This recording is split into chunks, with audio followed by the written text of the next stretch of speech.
Hey, what's up guys, Seb here, and this is my review of the Honor 6. So the question is, does the Honor 6 deliver a great user experience with all these high specs, or is price really a matter when talking specs?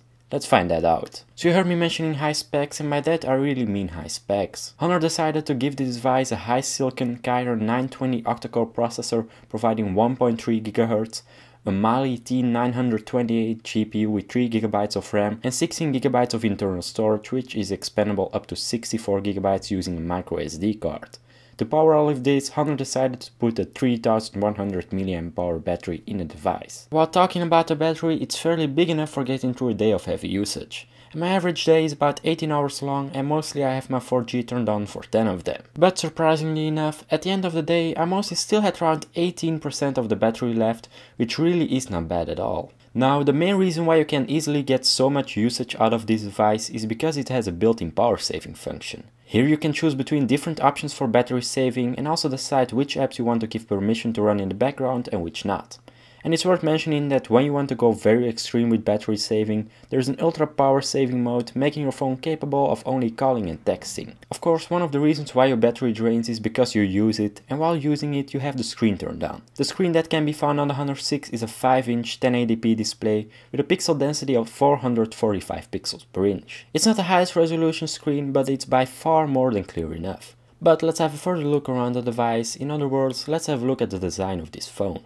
Like you can see, I have the white Honor 6, but Honor is also selling a black one. The 6 has a glass panel on both front and back side of the device, giving it a classy and modern look, which I just really like. Also, a cool thing about the back side is that you don't have a regular clean white look. Honor gave the back of the 6 a white carbon fiber looking finish, giving a cool look to the device. Another cool thing is that the bezel doesn't cover the whole device. It stops at the end of the sides, resulting in a bezel-less bottom with a nice and clean white look. I really like this weird but good looking detail. Another cool thing about the bezel is that it also functions as a cover for the micro SIM and SD port. And the good thing is that the outcut for opening the bezel is almost invisible. I quite like that. Now, on the phone you will also find two cameras, one at the front and one at the back. Starting at the front we can find a 5 megapixel sensor which functions as a high resolution selfie cam. Pictures you take with it mostly come out great, even in low light conditions. On the back we then have a 30 megapixel rear facing camera with dual LED flash, and again pictures you take with it come out great, and even in low light conditions they still look great. Something that again surprised me. The camera app also packs a ton of easy to use and good working features, all in a clean and easy to use app. The only thing that did disappoint me about the camera is the lack of being able to record 4K footage. I think this option should be present in this phone since it packs both a good processor as well as a camera that normally is capable to shoot video in 4K. While recording, taking pictures or just doing something with the phone, you'll have to hold it. And here there do occur some problems, at least for people with smaller hands. I have quite big hands and had no problem at all holding the phone in my hands while texting, taking pictures, etc. But I of course let some other people use my phone just so they could see how awesome it is, and they stumbled onto a problem. When having smaller hands, the device can be quite slippery and difficult to hold. I'm sure this can be solved by putting a case around the device, but I can see it being a big issue when you don't like cases. Overall, the device felt very comfortable holding in my hands, even one-hand usage was quite easy. This might be because I'm used to an iPhone 6, which is as big as a Honor 6 but has a smaller screen. I also had no problem at all with the button placement. I even dare to say I find the button placement on the Honor 6 better than on the iPhone 6. The finish on the buttons is also different than the finish of the bezel, giving the buttons some extra grip. And just to mention, when having some problems with using the phone in one hand, there is a feature right in the notification center that allows a one-hand user interface. This will place the on-screen buttons all on one side, making it easier to use the phone in one hand. And while talking about the notification center and its shortcuts, I think it's time to have a look at the skin Honor built on top of Android. The skin is called EMUI and it's built on top of Android 4.4.2 KitKat. But like you can see, it looks like you are using a lollipop device. I think this is a great way to use skins. This way you still give users a lollipop experience without actually having to update the whole firmware. Now of course not everything looks completely like lollipop, but it comes close and that's the most important thing. So how does the skin look and what features does it deliver? Let's start off where we left, and that's with the notification center. When swiping down from the left you get a notification view, but when swiping down from the right you get the shortcut section. Over there you have a whole lot of shortcuts which you can edit, so you don't always have to go into the settings app. To be honest, although I don't really like skins that much, this feature is quite handy.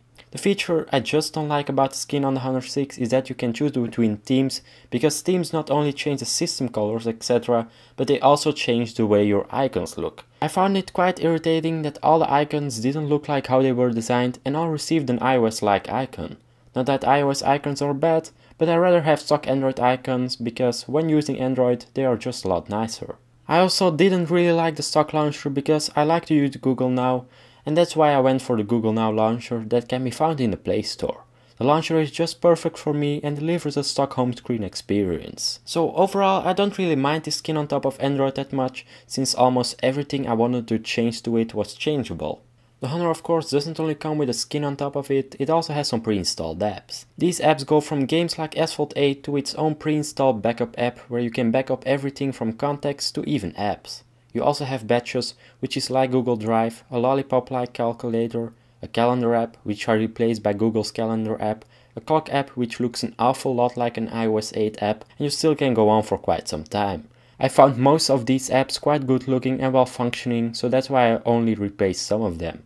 I also installed an app called Smart Controller, which should be a pre-installed app on some Honor 6 devices that gives you control of almost every remote control device in your house. It works with the infrared sensor that can be found on the top of the Honor 6, and I found it quite a useful pre-installed app. While talking apps, it might be the right time to see how the Honor 6 performs when using it for, let's say, games and daily tasks. To start off with games, I mostly played Crossy Road, which isn't very graphic intensive, but I did find it lagging a bit from time to time. Mostly it were just the graphics that stuttered a bit, but for having an octa-core processor and 3GB of RAM this shouldn't be happening. Then I also played some Temple Run, and even after switching between apps while playing, I had no problems with the lag whatsoever. So I guess it really depends from app to app. For daily usage it also was more than fast enough. It could easily handle all the tasks I gave it, like multitasking between the camera, Twitter, Facebook and Chrome app without any problems. The multitasking redo was a bit slower than I'm used to, mainly because of all the other apps flying in before being able to choose them. The only two real problems this device has is when writing a long message, may it be in the Messenger or just in the Notepad app, it just really starts lagging and showing a huge delay between when you press on the key and when the letter appears in the app.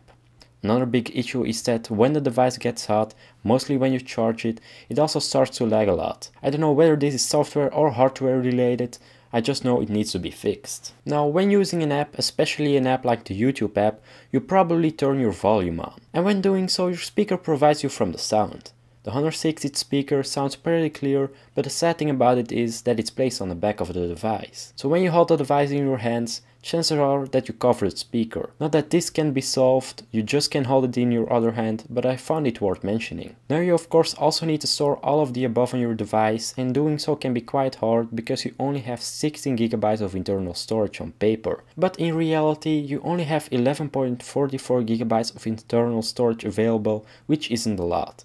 Fortunately, you can expand it with a micro SD card up to 64GB. I also find the lock screen worth mentioning. Normally you will have a slideshow of pictures that are being updated daily, but I decided to turn that off since I don't like my lock screen background to change every time I turn the phone on. You also have some shortcuts redirecting to your camera as well as to your calendar, calculator, flash and mirror application. So in the end, does the Honor 6 deliver a great user experience with all these high specs, or is price really a matter when talking specs? Well, from my personal experience, the Honor 6 does deliver a great and smooth user experience. Yes, the device has its flaws, but doesn't every smartphone? I find that the Honor 6 just has more positive sides to it than negative ones. I even would say that if I would need a new smartphone, I would really consider this device to become my new daily driver, even with its skin on top of Android. The device just performs so well, the design is so beautiful, and in general it is such a joy to use this device. Because of that I really would recommend this device to everybody, even if you are a hardcore iPhone user like I am. So if you are looking for a new Android smartphone with high-end specs but don't want to pay too much money for it, be sure to consider the Honor 6 as one of your top candidates on your list. I'm sure you will love this device as much as I do because it's that great. So guys, I guess this wraps up my review video of the Honor 6. I really hope that you enjoyed watching this video and that I answered all of your questions you had about the Honor 6. I also hope I maybe helped you decide whether to go for this phone or not. Be sure to leave a thumbs up if you enjoyed this video, and also be sure to press that subscribe button for more review videos like this and in general other cool videos. Like always guys, thanks for watching and I will catch you in the next video. Peace.